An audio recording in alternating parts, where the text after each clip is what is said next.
and welcome back to the channel. If you're new here, my name is Rachael Lee. I am a local realtor here in Jacksonville, Florida.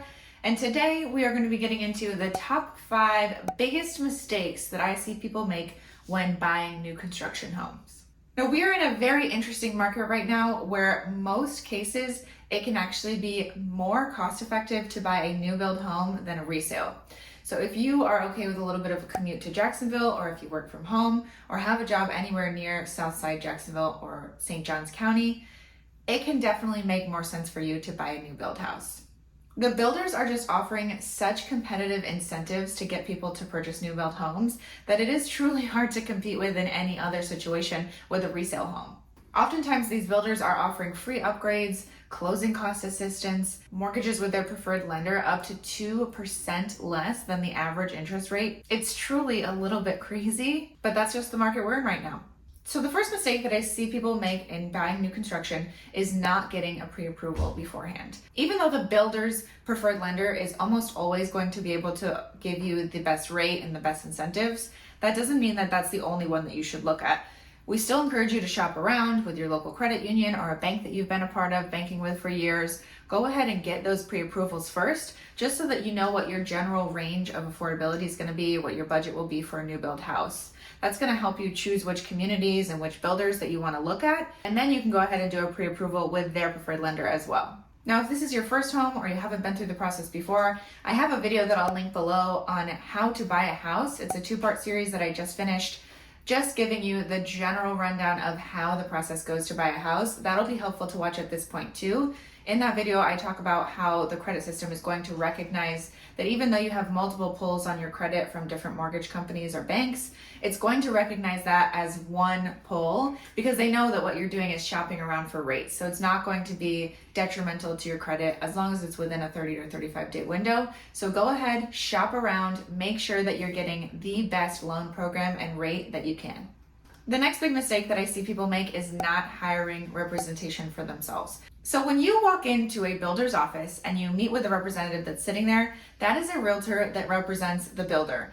So that person will have the builder's best interest in any negotiation or situation that comes up throughout the process. Now, that doesn't make them a bad person. You can definitely go with them if you're comfortable, but it costs you almost nothing in most situations to hire your own realtor with a new build community. The builder is almost always willing to pay the buyer's agent a full commission, so that way you can have the representation that you deserve in this situation. It's good to have someone on your side that you know has your best interest at heart throughout the whole thing.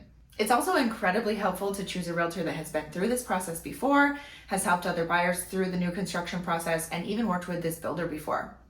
Your agent might also know of communities that you haven't heard of yet that are in your price point, and they might be able to just help you identify which neighborhoods and communities will be best for the lifestyle that you're looking for and the budget that you have to work in.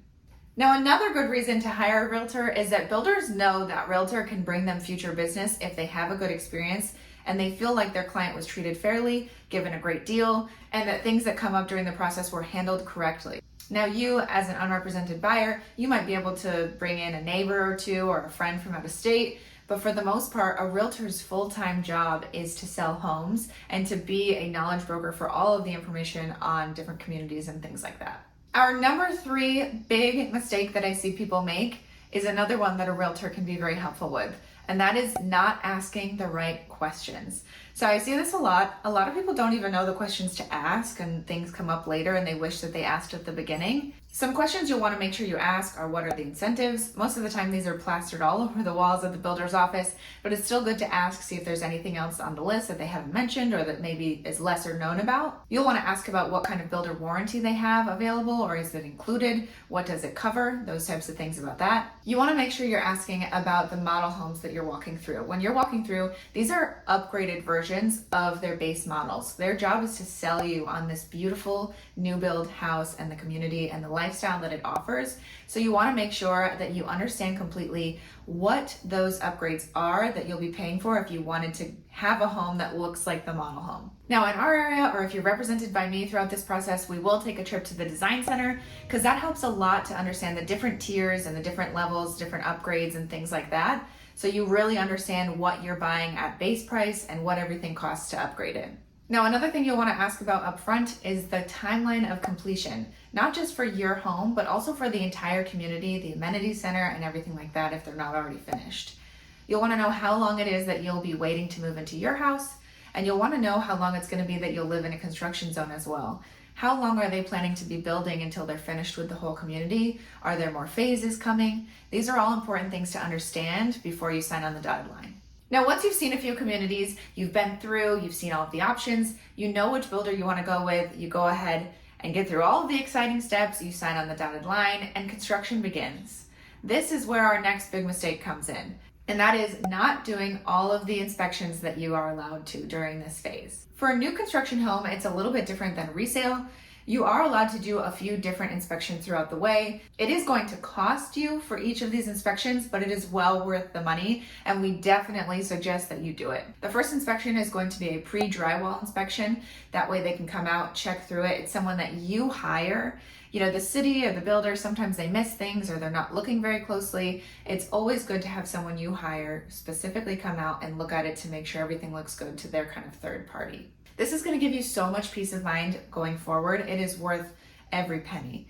Knowing that everything behind the walls is all checked off and accounted for, it's in the right spots, everything looks good. You can't trade that for any amount of money. And then of course you'll have your final inspection and your blue tape walkthrough where you can go ahead and make a list for the builder of anything that you see that doesn't look quite right or needs some attention, and you can go over that with them at that point.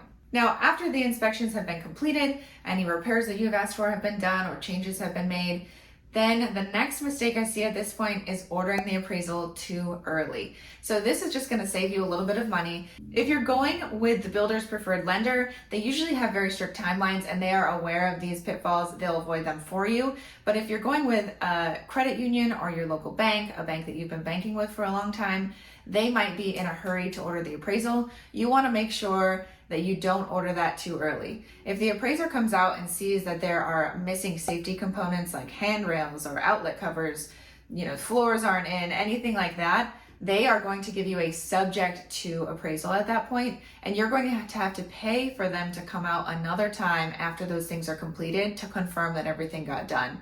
So just make sure that you hold off on this until all of those things are completed, usually 2 or 3 weeks before closing.